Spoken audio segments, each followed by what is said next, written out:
Hey guys, in this video, I will show you how to get TradingView Premium for free. All right, let's begin. First, go to the TradingView website using your browser. Look for the Try 3 0-day free trial or Upgrade Now button, usually at the top or inside the pricing section.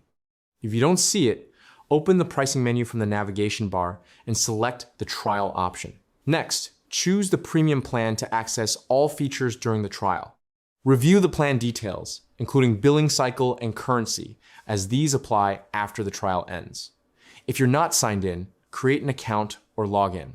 Then enter your payment details if required. You won't be charged immediately, though a temporary authorization hold may appear. Click Start Free Trial to activate Premium. Once active, explore features like multiple charts, more alerts, and advanced indicators. So that's basically how you can get TradingView Premium for free. That's it for this video. Thanks.